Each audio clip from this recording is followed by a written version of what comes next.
अच्छा जी। तो sp hybridisation, sp2 hybridisation में क्या होता है, नाम से पता चल रहा है कि एक s और दो क्या होते हैं जी, p ऑर्बिटल होते हैं, मिक्स होते हैं, और दो तीन मिक्स हुए हैं टोटल, मतलब एक s और दो p, तो नए भी कितने बनेंगे, तीन ही बनेंगे, और वो तीनों के तीनों क्या होंगे, sp2 हाइब्रिडाइज होंगे। यहाँ पे sp लिखा गया है, ठीक है। तो उसको sp2 हाइब्रिडाइज ऑर्बिटल बनेंगे, इसको हम कहेंगे sp2 हाइब्रिडाइजेशन, ठीक है। अब ये जो तीन sp2 हाइब्रिडाइज ऑर्बिटल होंगे, ये एक ट्राइगोनल प्लेनर शेप बनाएंगे, ठीक है। और ट्राइगोनल प्लेनर शेप में आपको पता है ये वाली होती है, ये ट्राइगोनल, एक sp, अच्छा इसमें भी वही होते हैं, एक छोटा लोब होता है और एक बड़ा लोब होता है, ठीक है। और ये तीसरा sp, ठीक है। ये तीन sp2 हाइब्रिडाइज ऑर्बिटल है, ये भी sp2, ठीक है, ये भी sp2, और ये भी sp2 हाइब्रिडाइज ऑर्बिटल है। और इन तीनों के तीनों का आपस में जो एंगल है वो 120 का एंगल होता है, ठीक है। तो ये एक ट्राइगोनल प्लेनर शेप बनाते हैं, और इनकी ज्योमेट्री भी क्या होती है, ट्राइगोनल प्लेनर होती है। ये आपको यहाँ पे शो किया गया कि एक s और जो ना वो दो p मिक्स होंगे, और उसके नतीजे में बेसिकली यहाँ पे तीन दिखाए गए हैं, दो ही शो करेंगे, एक को आप रहने दें, तो दो मिक्स होंगे, तो इस तरह से तीन बन जाएंगे। अगेन यहाँ पे छोटा लोब जो है ना वो शो कर भी सकते हैं, नहीं भी कर सकते, अमूमन हम उसको शो नहीं करते स्ट्रक्चर को सिंपल बनाने के लिए, ठीक है। तो वो अगर मतलब उसको शो करें तो वो अलग से कंफ्यूजन होती रहती है कि ये क्या है, उसको आप ना भी शो करें तो काम चल जाता है, आप इन तीनों को शो करें, ठीक है। तो जब भी sp2 हाइब्रिडाइजेशन होगी, तो जो स्ट्रक्चर बनेगा, जो ज्योमेट्री बनेगी, जो शेप बनेगी, वो ट्राइगोनल प्लेनर होगी, ठीक है। और इनके आपस में एंगल क्या होंगे, 120 के होंगे। इसकी एग्जाम्पल देखते हैं। तो इस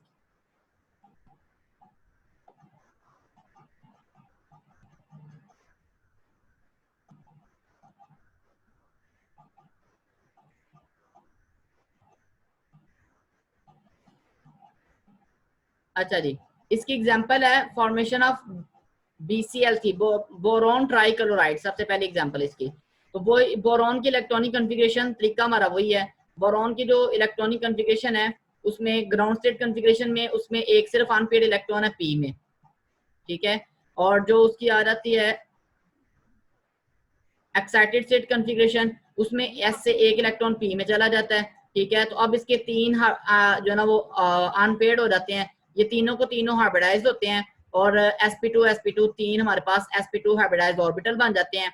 और ये तीनों की तीनों sp2 हाइब्रिडाइज ऑर्बिटल तीन क्लोरीन एटम के साथ ओवरलैप करेंगे, और उसके नतीजे में क्या बन जाएगा जी, BCl3 मॉलिक्यूल बन जाएगा। ये इस तरह से एक ओवरलैप होगा, और अगेन क्लोरीन का p ऑर्बिटल ओवरलैप करेगा, और इधर से sp2 करेगा, तो ये sp2p ओवरलैप होगा, ठीक है। तो इनमें एंगल होगा जी 120 का, ठीक है। तो ये सिंपल वही वाला स्ट्रक्चर जो हमने पहले पढ़ा है।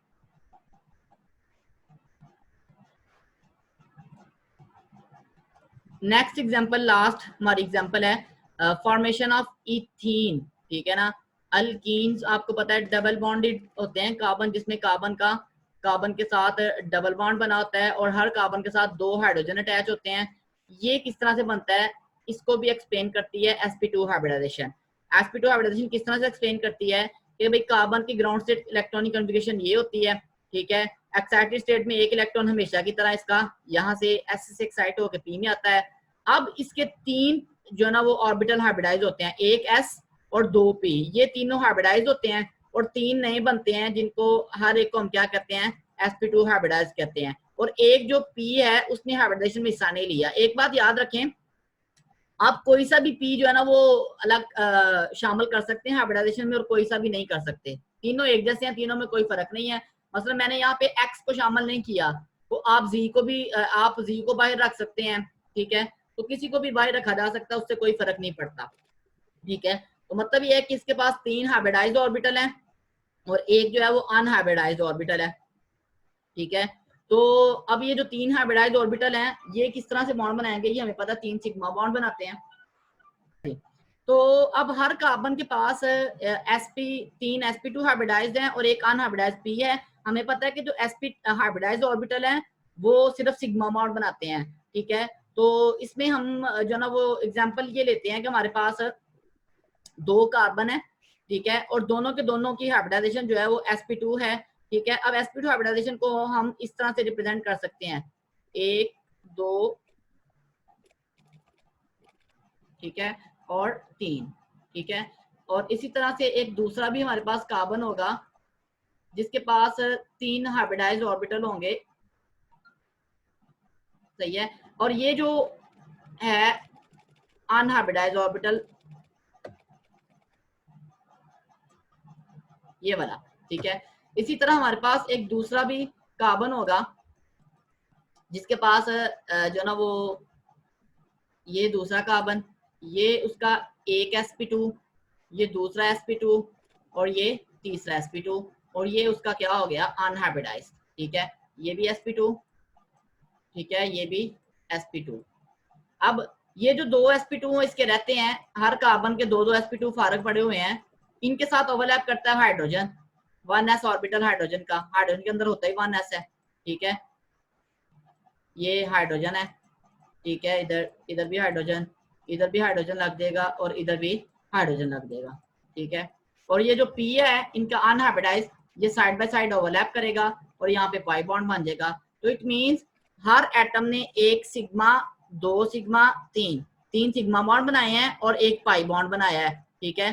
तो ये जो ना इस तरह से इथीन का मॉलिक्यूल हमारे पास बनता है। ये इसको यहाँ पे भी इस डायग्राम में भी शो किया गया है। इनके आपस में एंगल सारे 120 के होते हैं वगैरह वगैरह। ये जो ओवरलैप है ये sp2 का है, ये sp2s का ओवरलैप है, ये भी sp2s का ओवरलैप है, ये p का ओवरलैप है, पाई ओवरलैप है, तो वगैरह वगैरह। तो इस तरह से हाइब्रिडाइजेशन जो है ना वो फॉर्मेशन ऑफ इथीन को एक्सप्लेन करती है। अच्छा जी, तो sp3 भी हमने बेसिकली पहले आपने उसको पढ़ा हुआ है, फर्स्ट ईयर सेकंड ईयर में भी पढ़ा हुआ है, फर्स्ट सेमेस्टर में भी पढ़ा हुआ है, ठीक है, कि एक s और 3 p इंटरमिक्स होते हैं, सही है। और एक क्या बनता है जी sp3 हाइब्रिडाइज्ड ऑर्बिटल बनते हैं, 4 मिक्स होते हैं तो 4 ही नहीं बनेंगे, ठीक है।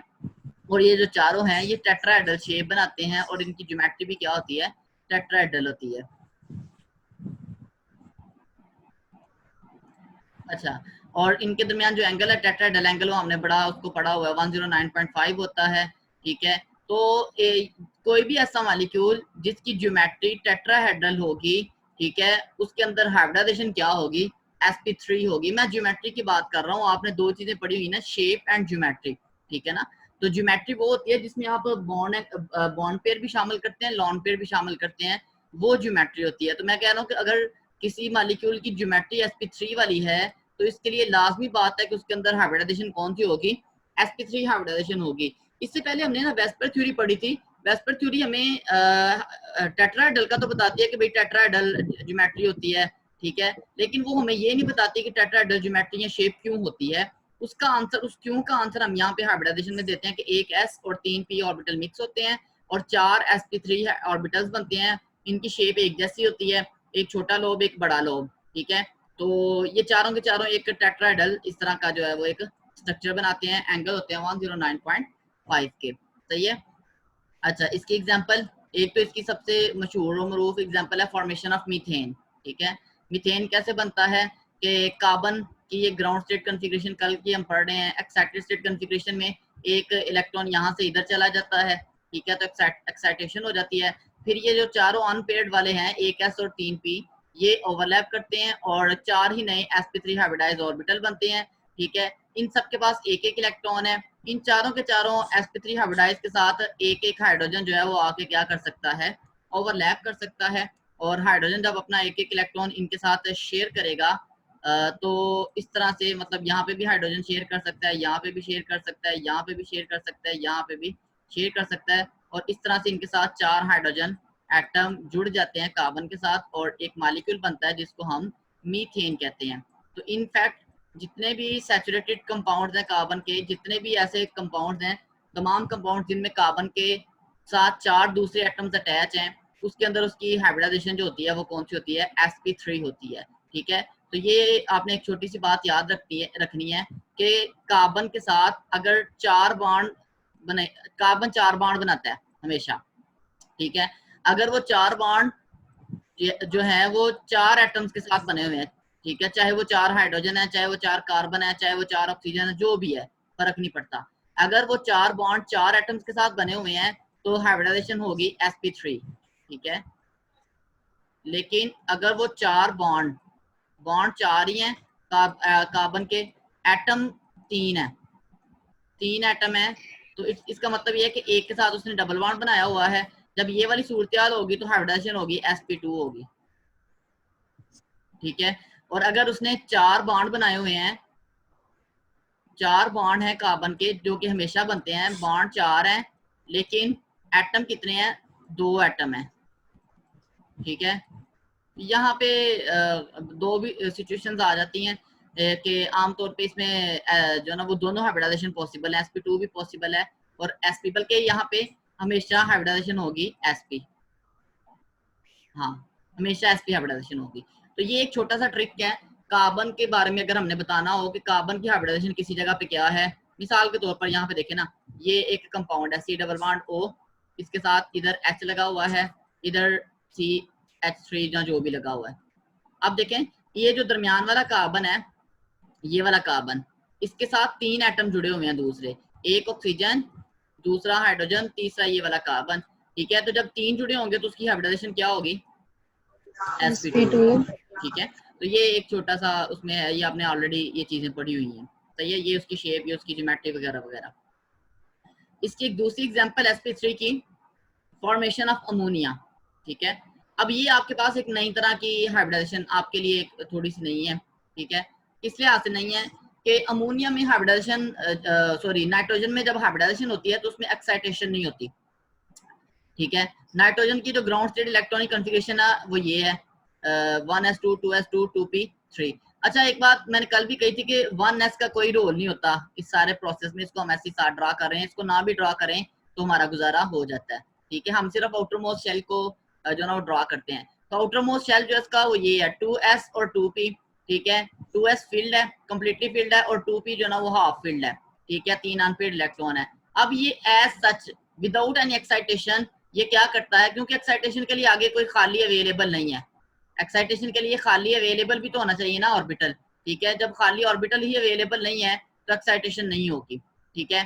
तो मतलब अगर 2p है, 2p के आगे 2d हो खाली, तो फिर हम एक्साइटेशन करवा सकते हैं, लेकिन अगर यहाँ पे नहीं है तो हम एक्साइटेशन यहाँ पे मुमकिन ही नहीं है। तो ये चारों के चारों हाइब्रिडाइज होते हैं। अब देखें हाइब्रिडाइजेशन में कितने ऑर्बिटल हिस्सा ले रहे हैं, 4, इलेक्ट्रॉन कितने हिस्सा ले रहे हैं, 5, ठीक है। तो 4 sp3 हाइब्रिडाइज बनेंगे, उनमें से 3 में एक एक इलेक्ट्रॉन है और एक के अंदर 2 इलेक्ट्रॉन है, ठीक है। अब ये जिसके अंदर 2 इलेक्ट्रॉन है ये लॉन पेयर है, ये बॉन्ड नहीं बना सकता, क्योंकि बॉन्ड बनाने के लिए शर्त है कि अनपेयर्ड इलेक्ट्रॉन होने चाहिए ओवरलैप के लिए, या तो खाली हो, वो आगे हम कोऑर्डिनेट कोवेलेंट बॉन्ड में पढ़ेंगे। अच्छा अब ये तीनों जो होते हैं ना ये बॉन्ड बना सकते हैं, ये तीनों ओवरलैप करते हैं किसके साथ, हाइड्रोजन के साथ, और इसके नतीजे में आपके पास बन जाता है NH3 यानी अमोनिया, ये मालिक्यूल बन जाता है, ठीक है। ये ओवरलैप यहाँ पे sp3 और s का ओवरलैप है, sp3 और s ओवरलैप है, s किसका है, हाइड्रोजन का, ठीक है। ये बात भी आपने हमेशा मेंशन करनी होती है कि ओवरलैप कौन सा हो रहा है, sp3 और s का ओवरलैप हो रहा है, 3 sp3 और 3 s है। एक sp3 जो है वो ओवरलैप में पार्टिसिपेट नहीं कर रहा क्योंकि उसका जो ना इलेक्ट्रॉन उसके अंदर पेयर्ड है, इलेक्ट्रॉन का जोड़ा मौजूद है, इस वजह से वो बॉन्डिंग में हिस्सा नहीं लेता, और इसकी जो ज्योमेट्री है वो टेट्राहेड्रल है। अगेन ज्योमेट्री में हम लॉन पेयर को शामिल करते हैं, लेकिन इसकी जो शेप है वो ट्राइगोनल पैरामिडल है, तो शेप में हम उसको जो होते हैं लॉन पेयर को शामिल नहीं करते। ये हमने बड़ी डिटेल में स्ट्रक्चर पढ़ा हुआ है वेस्पर के अंदर, ठीक है, कि ये ट्राइगोनल पैरामिडल स्ट्रक्चर होता है, ठीक है। इसमें हम लॉन पेयर को शामिल नहीं करते। हाँ लॉन पेयर की वजह से बॉन्ड एंगल्स पे फर्क जरूर पड़ जाता है कि ये जो बॉन्ड एंगल है आमतौर पे टेट्राहेड्रल के बॉन्ड एंगल 109 होते हैं, लेकिन लॉन पेयर की वजह से ये बॉन्ड एंगल 109.5 से कम होके 107 या समथिंग हो जाते हैं, ठीक है। तो ये एक उसमें इफेक्ट आता है। तो ये फॉर्मेशन थी। तो एक बात यहाँ पे हमें जो ना वो पता चली कि हाइब्रिडाइजेशन के लिए एक्साइटेशन का होना जरूरी नहीं है, ठीक है। एक्साइटेशन हो भी सकती है, नहीं भी हो सकती है, वो डिपेंड करता है कि वहां पे जरूरत है कि नहीं एक्साइटेशन की। अगर एक्साइटेशन की जरूरत हो तो होती है, अदरवाइज वो नहीं होती। इसकी फर्दर एग्जांपल्स में हम देखेंगे, ठीक है। ये एग्जांपल समझ आई है फॉर्मेशन ऑफ अमोनिया?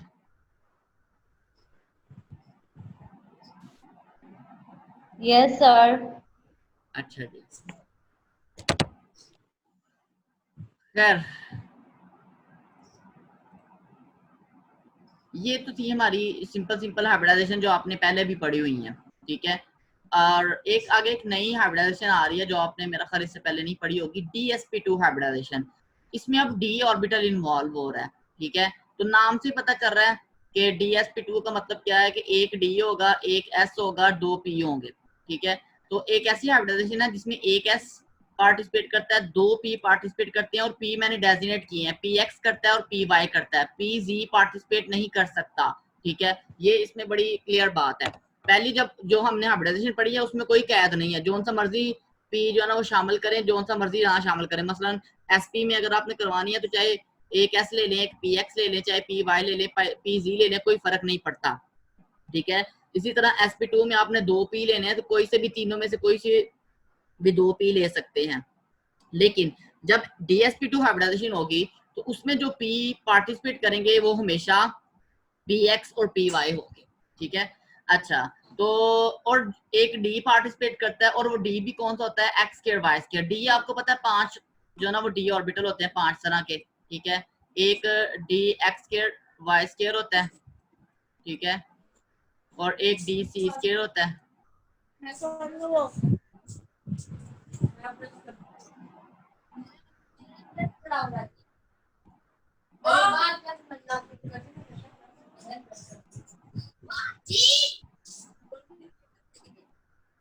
अच्छा जी, एक d x square Y square होता है, एक डी जी स्क्वायर होता है, एक डी एक्स वाई होता है, ठीक है, एक डी एक्स जी होता है और एक डी वाई जी होता है। ये 5 तरह के डी ऑर्बिटल होते हैं, ठीक है।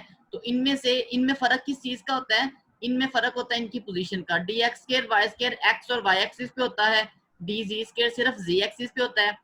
एक्स वाई जो है ना वो एक्स और वाई के दरमियान में होता है, एक्स जी एक्स और जी के दरमियान में होता है, और वाई जी जो होता है वाई और जी के दरमियान में होता है, ठीक है। तो ये 5 तरह के डी ऑर्बिटल होते हैं, ठीक है।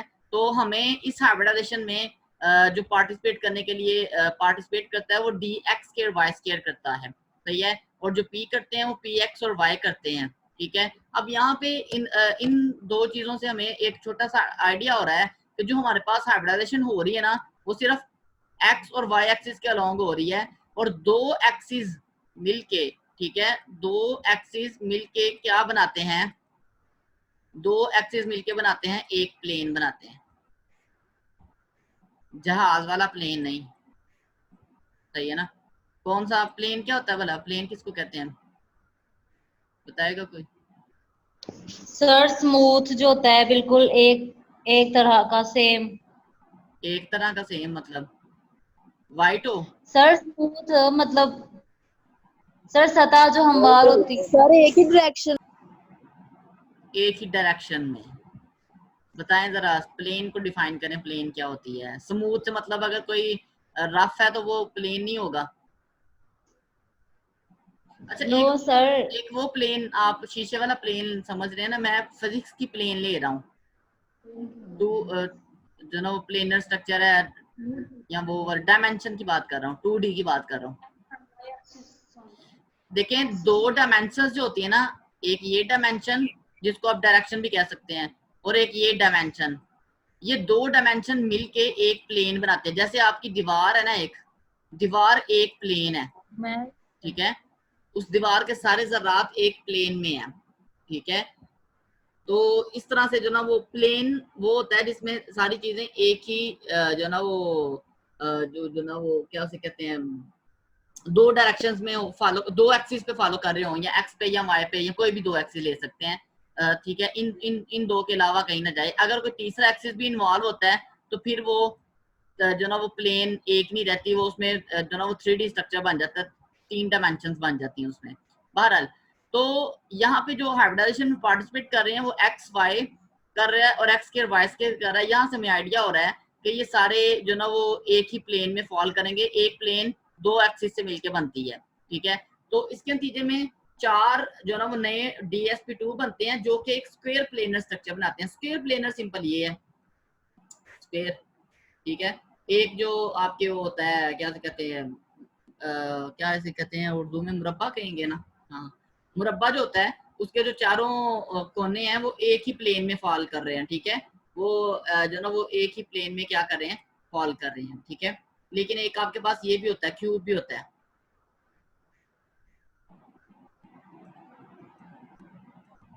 ये वाला, ठीक है। अब क्यूब के सारे पार्टिकल जो होते हैं ना वो एक ही प्लेन में फॉल नहीं करते, इसकी डिफरेंट प्लेन्स होती हैं, सही है ना। इसमें 6 प्लेन्स आ जाती हैं, 1 2 3 4 5 6 7, इस तरह से इसकी 6 प्लेन्स आ जाती है, बल्कि हाँ 6 आ जाती हैं, ठीक है। तो बहरहाल ये होता है कि ये एक स्क्वायर प्लेनर स्ट्रक्चर बनाते हैं। स्क्वायर प्लेनर का मतलब कि सारे जो होते हैं ना वो उसके कोने, चारों के चारों कोने वो एक ही प्लेन में है, ठीक है। उनको हम दो एक्सिस में भी डिवाइड कर सकते हैं। फर्ज करें आप इसको एक्स एक्सिस कह लें, इसको आप क्या कह लें, वाई एक्सिस कह लें, ठीक है। तो दो एक्सिस मिलके क्या बनाते हैं, एक प्लेन बनाते हैं, ठीक है। और ये वाली जो हाइब्रिडाइजेशन है ना, ये ज्यादातर पाई जाती है कोऑर्डिनेशन कॉम्प्लेक्सेस में। ये एक कॉम्प्लेक्स कंपाउंड होते हैं, ये आपने फर्स्ट ईयर चैप्टर नंबर 6 में इनके बारे में थोड़ा सा पढ़ा था, ठीक है। तो कोऑर्डिनेशन कॉम्प्लेक्सेस जो होते हैं वो कोऑर्डिनेट कोवलेंट बॉन्ड के जरिए बनते हैं। मुख्तलिफ जो है ना वो हमारे पास लिगेंड्स उसको हम बोलते हैं लिगेंड।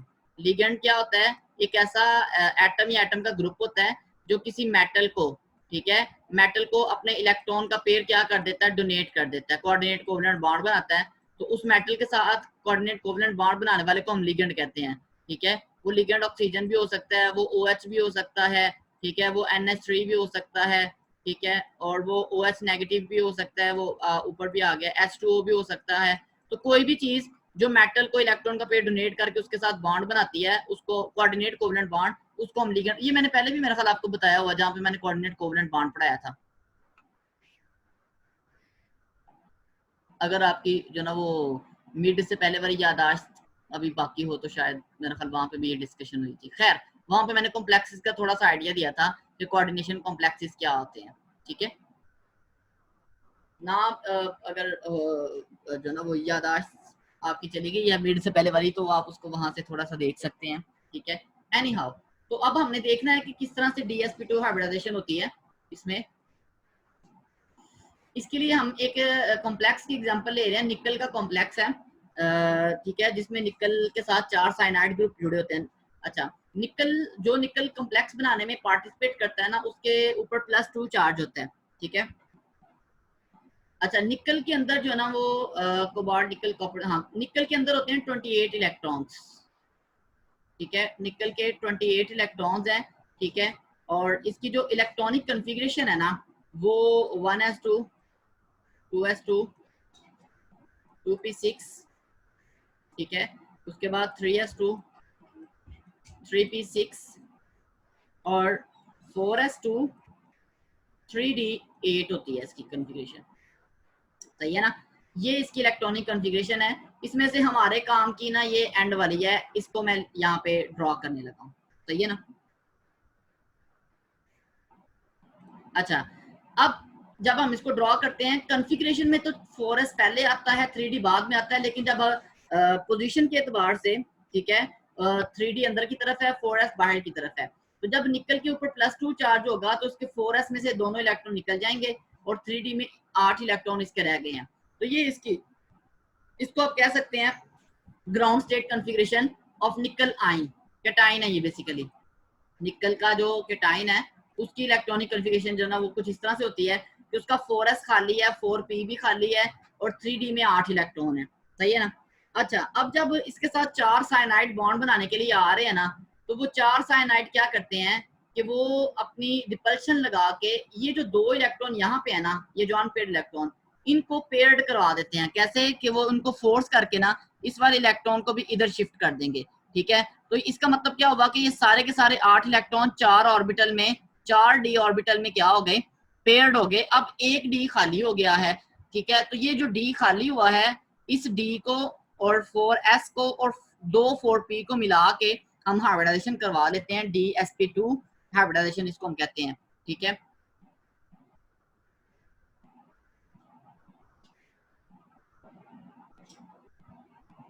अच्छा जी, अब DsP2 हाइब्रिडाइजेशन में यहाँ पे ये वाला नहीं आएगा, ये मैं गलती से लिख लिया। अच्छा, इस DsP2 हाइब्रिडाइजेशन में 4 ही नए बनेंगे और चारों के चारों DsP2 होंगे, ठीक है। अच्छा, मुझे कोई बता सकता है कि ये कौन सा D था जो खाली रह गया था?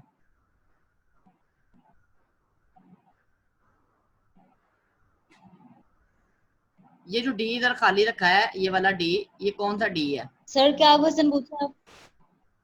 ये जो डी यहाँ पे ऊपर खाली रह गया है जिसमें हमने पेयर्ड करा के एक डी को खाली कराया है, सही है ना। तो ये डी ऑर्बिटल कौन सा है? सर लास्ट वाला डी डी वाई वाई जी। जी। वाई जी होगा। हमें जी चाहिए कौन सा डी हाइब्रिडाइजेशन करवाने के लिए? हमें चाहिए डी एक्स स्क्वायर और वाई स्क्वायर, वाई ठीक है। स्क्वायर। इसको d x square Y square पढ़ते हैं। हमें ये चाहिए तो हम इसको ही खाली करवाएंगे ना, तरतीब जरूरी नहीं होती, ठीक है ना। अब ये नहीं कि मैंने नाम जिस तरतीब से लिख दिए हैं उनकी भी यही तरतीब है, सही है ना। एक्चुअली मैंने यहाँ पे डी पे नाम नहीं लिखे हुए, तो आप इस पे नाम लिख सकते हैं, डी एक्स वाई लिख लें इस पे, ठीक है। इस पे डी एक्स जी लिख लें, मैं डी नहीं लिख रहा, इस पे जी वाई जी लिख लें, ठीक है। इस पे आप जी स्केयर लिख लें, ठीक है। और ये क्या रहेगा, d x square y square. मतलब आपने जो एम्प्टी करवाना है, जो यूज करना है ना, वो आपने करना है d x square y square. तो इसका मतलब है जो आपने खाली करवाया ना, उसके ऊपर आपने क्या लिख देना है, ये d x square y square खाली हुआ है। क्लियर?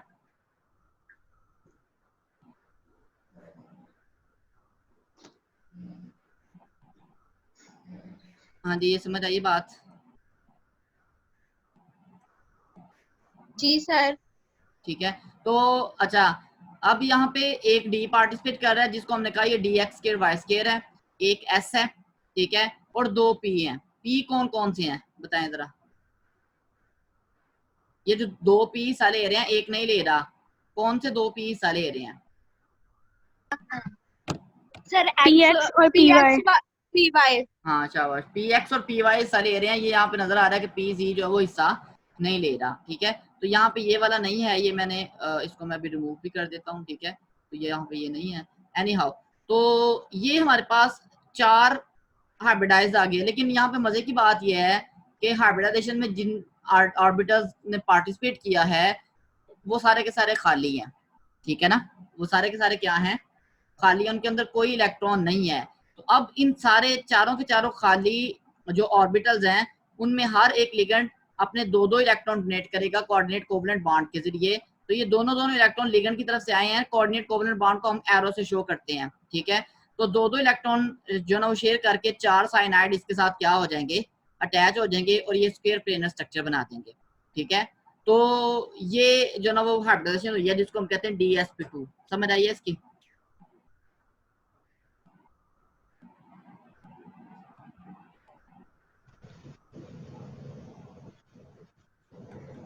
इसमें कोई क्वेश्चन तो नहीं किसी का?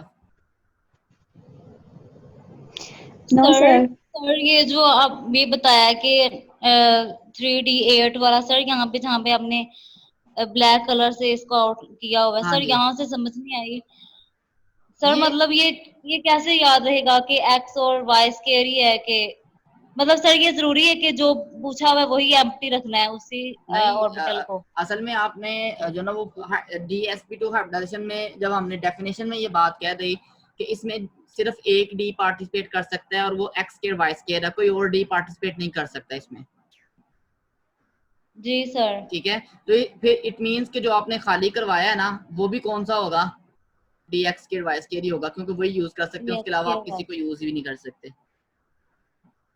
जी सर। DsP2 में आमतौर पे जो हमारे पास जितने भी फिलहाल जो एग्जांपल्स है ना उनमें कोऑर्डिनेट कोवलेंट बॉन्ड ही बनता है। ये कॉम्प्लेक्सेस में ही ये स्ट्रक्चर पाया जाता है, बाकी आम सिंपल कंपाउंड्स में नहीं होता। तो आप यूं कह सकते हैं कि इसमें जितने इसके कंपाउंड्स अभी तक हमने स्टडी किए ना उन सब में कोऑर्डिनेट कोवलेंट बॉन्ड ही है, ठीक है। लेकिन ये कुछ कहा नहीं जा सकता, हो सकता है इन फ्यूचर कोई हमारे पास ऐसा कंपाउंड जो ना वो आ जाए कि जिसमें कोऑर्डिनेट कोवलेंट बॉन्ड ना बनता हो, तो उसकी सिंपल कोवलेंट बॉन्ड वो बनता हो, ठीक है। जी सर। तो ये कोई नहीं। असल में वही बात जो कल वाली आ गई कि हम फैक्ट के मुताबिक थ्योरी को जो ना वो क्या कहते हैं मॉडिफाई करते हैं या उसको फैक्ट के अकॉर्डिंगली एक्सप्लेन करते हैं कि फैक्ट ये कहता है तो थ्योरी जो ना उसको किस तरह से एक्सप्लेन करती है। अच्छा जी, कल का लेक्चर अभी मैं फ्री होके फिर मैं उसको देखता हूँ, कर देता हूँ सेंड। अच्छा, एनी हाउ, तो ये हो गया स्क्वायर प्लेनर जो है ना वो स्ट्रक्चर और किस तरह से एक स्क्वायर के प्लेनर कॉम्प्लेक्स बना है DsP2 हाइब्रिडाइजेशन के थ्रू, ठीक है। उसके बाद नेक्स्ट हमारे पास आ गई है DsP3 हाइब्रिडाइजेशन, ठीक है। इसमें भी d ऑर्बिटल इन्वॉल्व हो रहा है। अब इसके अंदर भी एक d इन्वॉल्व होता है। अच्छा, इसको ना DsP3 भी पढ़ लेते हैं, sp3d भी पढ़ लेते हैं, दोनों तरह से इसको नाम दे देते हैं। मतलब sp3d भी पढ़ लेते हैं और DsP3 भी कहते हैं। इन दोनों में थोड़ा सा फर्क होता है, वो मैं अभी आपको बताता हूँ क्या होता है फर्क, ठीक है। sp3 या DsP3 से मुराद एक ही चीज है। अच्छा, इसमें एक s पार्टिसिपेट करता है, 3 p पार्टिसिपेट करते हैं, तीनों के तीनों करेंगे, और एक z करता है। लेकिन अब यहाँ पे जो z पार्टिसिपेट करता है ना वो dz² करता है, ठीक है ना। अब जो पार्टिसिपेट करेगा वो कौन सा करेगा, dz² करेगा, ठीक है। तो इसको हम कहते हैं DsP3 हाइब्रिडाइजेशन। 5 पार्टिसिपेट कर रहे हैं, 5 ही नहीं बनेंगे, ठीक है। अभी तक हमने जितने भी हाइब्रिडाइजेशन में पढ़ी है ना, जी जी सर जी ये कंफ्यूजन हो रही है, मतलब पहले आपने बताया कि एक्स स्क्वायर और वाई स्क्वायर पार्टिसिपेट करेगा, अब जो है वो जी स्क्वायर पार्टिसिपेट करेगा, वो तो सर ये हमें कैसे पता मैं चलेगा? आपको यहाँ पे बताता हूँ। देखें, सबसे पहले आप समझें कि हमारे पास जो d ऑर्बिटल है उनका क्या जो ना वो स्ट्रक्चर या उनकी शेप क्या है।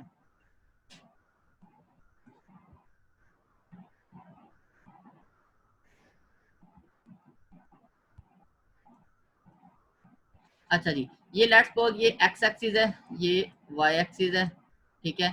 तो d जो हमारे पास ना 5 तरह के होते हैं। पहला लेट्स सपोज dx² y² है, ठीक है। इसको dx² y² क्यों कहते हैं, क्योंकि इसके 2 लोब होते हैं। एक लोब होता है x एक्सिस पे और एक लोब होता है इसका y एक्सिस पे, ठीक है। एक x एक्सिस पे लोब हो गया और एक इस पे हो गया y एक्सिस पे। दूसरा हमारे पास होता है dz²। इसका एक ही तकरीबन लोब होता है और वो होता है z एक्सिस पे, z एक्सिस पे होता है, ठीक है ना। अगर ये हमारा z एक्सिस है, ये y है या x कोई भी है, ठीक है। अच्छा, एक होता है dxy। अगर ये हमारे पास y एक्सिस है और ये x एक्सिस है, तो इसके जो लोब है ना दोनों, वो ना तो x एक्सिस पे होते हैं ना y पे होते हैं, x और y के दरमियान में होते हैं, ठीक है। अच्छा, चौथा हमारे पास होता है dxz। इसमें लेट्स सपोज ये हमारा x एक्सिस है, मैं सिर्फ दो एक्सिस बना रहा हूँ, तीनों इकट्ठे नहीं बनाए मैंने, कंफ्यूजन ना हो। इसके भी 2 लोब होंगे, एक x और z के दरमियान, यहाँ पे भी x और z के दरमियान। इसके जो ना वो x और y के दरमियान होंगे, चारों के चारों लोब, ठीक है।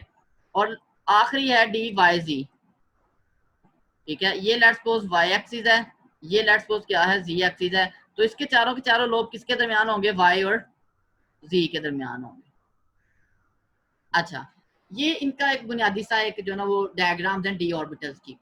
अब देखिए, जो हमने स्क्वायर प्लेनर स्ट्रक्चर बनाना था ना, तो उसके लिए जरूरत थी कि वहां पे सिर्फ 2 एक्सिस में हो, x एक्सिस में और किस में हो, y एक्सिस में। उसके लिए हमने ऑर्बिटल भी वो वाला यूज किया जो इन एक्सिस पे ही हो, x और y पे, ठीक है ना इनके दरमियान में हो ना कहीं और हो, ठीक है। अब जो हमने हाइब्रिडाइजेशन करवानी है ना, उसमें हमारे पास वो इक्वेटोरियल और जो ना वो इक्वेटोरियल और एक्सियल बनने हैं हमारे पास बॉन्ड। एक्सियल बॉन्ड जो होते हैं ना वो ऐसे अबव एंड बिलो होते हैं, एक तरह से जैसे जी एक्सिस होता है। अब यहाँ पे हम जो है ना वो dz² यूज करेंगे। यहाँ पे हम कोई भी चीज अलोंग द एक्सिस यूज नहीं कर सकते, सिर्फ एक एक्सिस एक्सिस पे सिर्फ एक चीज है जो कि जी एक्सिस पे है, बाकी तीनों में से कोई भी किसी भी एक्सिस पे नहीं है, ना एक्स पे है ना वाई पे है। ये बात समझ आई है? जी सर। ठीक है, तो इस वजह से हम वहां पे जो ना वो x² y² को यूज करते हैं और यहाँ पे सिर्फ किसको करते हैं, z² को, क्योंकि जो ना वो बात वही आ जाती है कि हम ये बता रहे हैं कि ऐसा क्यों हुआ है, हम ये बता रहे हैं कि ये स्ट्रक्चर किस तरह से पॉसिबल है, कौन सा पार्टिसिपेट करेगा तो ये वाला स्ट्रक्चर बनेगा, ठीक है। x² y² पार्टिसिपेट करेगा, ये z² पार्टिसिपेट करेगा। तो हम फैक्ट की बुनियाद पे थ्योरी को क्या करते हैं, एक्सप्लेन करते हैं। अच्छा जी, तो DsP3 हाइब्रिडाइजेशन में हमारे पास जो क्या है जी कि हाँ, हाँ, मैंने कहा कि अभी तक जितनी हमने हाइब्रिडाइजेशन पढ़ी है ना, उनमें जितने भी हाइब्रिड ऑर्बिटल बनते हैं वो एक जैसे होते हैं, उनकी जो ना वो स्ट्रक्चर एक जैसा होता है, उनकी अरेंजमेंट एक जैसी होती है, कोई फर्क नहीं होता। लेकिन यहाँ पे हमारे पास जो डी ऑर्बिटल बनते हैं ना, सॉरी dsp3 हाइब्रिड ऑर्बिटल बनते हैं 5, ठीक है, वो एक जैसे नहीं होते, वो दो जो ना वो किस्म के होते हैं, इक्वेटोरियल होते हैं और क्या होते हैं, एक्सियल होते हैं। जी रिमशा सर जी कोऑर्डिनेट कोवलेंट बॉन्डिंग सारी हाइब्रिडाइजेशंस में होते हैं जितनी हमने पढ़ी है, या कुछ कुछ में नहीं होती है? नहीं, अभी तक हमने सिर्फ एक में ही उसको डिस्कस किया है, dsp2 में। जी सर। उसमें ज्यादातर कोऑर्डिनेशन और बाकी में तो हमने सिंपल कोवलेंट बॉन्ड ही बनाया था ना, एक एक इलेक्ट्रॉन एक हाइब्रिड और एलिमेंट का था, एक दूसरे का आया था, ओवरलैप किया था। जी सर। मसलन जैसे मीथेन में ना एक एक ऑर्बिटल कार्बन का था, एक एक हाइड्रोजन का था, 4 हाइड्रोजन थे, ठीक है, तो एक एक इलेक्ट्रॉन उन्होंने शेयर किया था और इस तरह से बॉन्ड बनाए थे मीथेन में।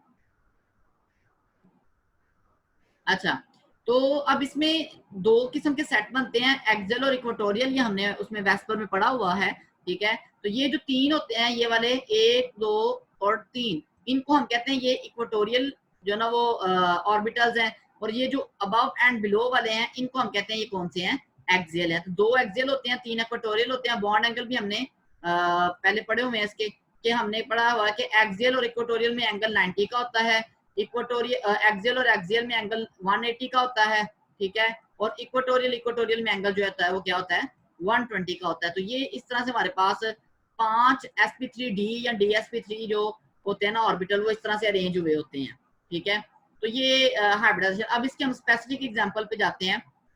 स्पेसिफिक एग्जांपल है इसकी formation of PCl3, sorry PCl5 है ये, ठीक है, गलती से 3 लिखा गया है, इसको मैं सही करता हूँ, ये PCl5 है, फास्फोरस पेंटाक्लोराइड, ठीक है। अच्छा, इसमें फास्फोरस की इलेक्ट्रॉनिक कॉन्फ़िगरेशन देखिए, मैं सिर्फ आखिरी शेल लिख रहा हूँ, 1s2 2s2 2p6 मैंने नहीं लिखा। उसके बाद इसकी 3s2 होता है और 3p3 होते हैं, ठीक है, मतलब s में 3 है, 2 है 3s में, और p में 1 1 है सब में। अब इसमें एक्साइटेशन होती है, 3s से एक इलेक्ट्रॉन एक्साइट होके कहाँ पे जाएगा, 3d में जाएगा। और किस 3d में जाएगा, जरा जल्दी से बताएं जरा, किस 3d में जाएगा?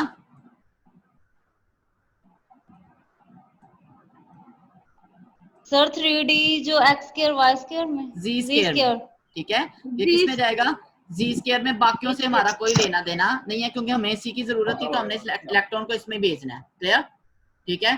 अब हमारे पास देखिए टोटल एक्साइटेड स्टेट में 5 अनपेयर्ड इलेक्ट्रॉन हो गए हैं, ठीक है, 5 अनपेयर्ड ऑर्बिटल हैं, ये पांचों के पांचों मिक्सअप होते हैं, हाइब्रिडाइज होते हैं, और 5 sp3d हाइब्रिडाइज ऑर्बिटल बनते हैं। अच्छा, यहाँ पे देखें मैंने d को बाद में लिखा है, देखें यहाँ पे 3s 3p और 3d है, तरतीब में d बाद में आ रहा है। कई दफा हमारे पास ऐसा होता है कि हमारे पास 3s होता है, 3p होता है, सॉरी कई दफा हमारे पास इस तरह की सूरत होती है कि 4s होता है, 4p होता है, लेकिन d जो होता है ना वो 3 का होता है, ठीक है। तो अब यहाँ पे हम d को पहले लिखेंगे, अगर d जो है ना वो किसी इनर शेल का है तो उसको पहले लिखते हैं, अगर सेम शेल का है या आउटर शेल का है तो उसको हम बाद में लिखते हैं, सही है ना। ये जो 4 है ये शेल नंबर को शो करता है ना, ये 3 शेल नंबर को शो करता है, तो इस तरह इस वजह से dsp3 या sp3d कहते हैं उसको। ये बात समझ आई है? सर ये दोबारा बता दे। मैंने कहा है कि अगर आपके पास देखें ये जो इलेक्ट्रॉनिक कॉन्फ़िगरेशन में ये जो आप लिखते हैं ना डिजिट 4 1 2, ये शेल नंबर को शो करते हैं, पहला शेल है, दूसरा है, तीसरा है या चौथा है। अगर आपके पास कोई ऐसी हाइब्रिडाइजेशन हो रही है जिसमें 4s है, 4p है और 3d पार्टिसिपेट कर रहे हैं, यही वाली, ठीक है ना, 3d z स्क्वायर है, सही है। अब यहाँ पे जो d है वो तीसरे शेल का है, s किसका है, चौथे का, p भी किसका है, चौथे का है। तो यहाँ पे d को हम पहले लिखते हैं, dsp3 लिखते हैं, ठीक है।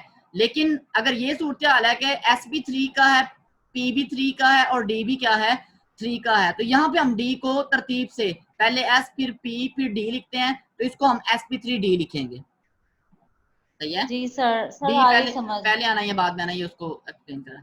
अच्छा, तो ये 5 अनपेयर्ड हैं, इनके साथ 5 क्लोरीन ओवरलैप करेंगे, और ओवरलैप कौन सा होगा जी, ओवरलैप यहाँ पे होगा sp3d, और क्लोरीन की तरफ से हमेशा कौन ओवरलैप करता है, पी ओवरलैप करता है, किसी भी पी को ओवरलैप करवा लें जो आपने जिसके अंदर अनपेड इलेक्ट्रॉन है ना, उस पी को ओवरलैप करवाएंगे और इस तरह से ये स्ट्रक्चर आपके पास बन जाएगा PCl5। ठीक है, ये PCl5 है। ठीक है, तो ये अच्छा, अभी मैंने नाइट्रोजन का जब बताया था ना अमोनिया में, तो मैंने कहा था नाइट्रोजन की भी कॉन्फ़िगरेशन ऐसी ही होती है ग्राउंड स्टेट वाली, सही है, लेकिन उसमें आगे ये वाला अवेलेबल नहीं होता एक्साइटेशन के लिए, एम्प्टी ऑर्बिटल का अवेलेबल होना क्या होता है, जरूरी होता है। तो ये रीजन है कि नाइट्रोजन जो होता है वो 5 बॉन्ड नहीं बनाता, जबकि उसके नीचे वाला उसका ग्रुप मेंबर जो फास्फोरस है वो 5 बॉन्ड बनाता है।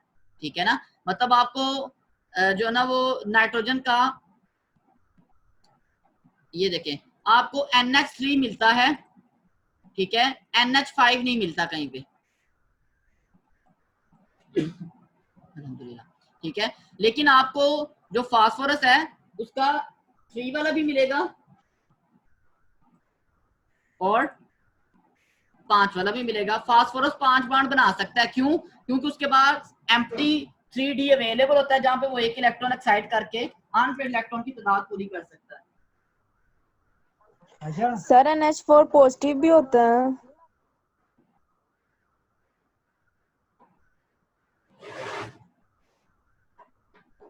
जी ये बात समझ आई है,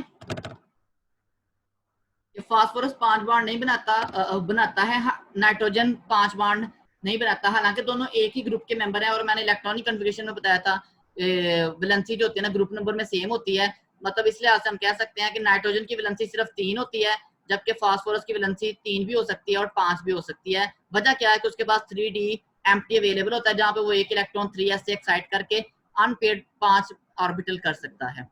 ये समझ आइए बात।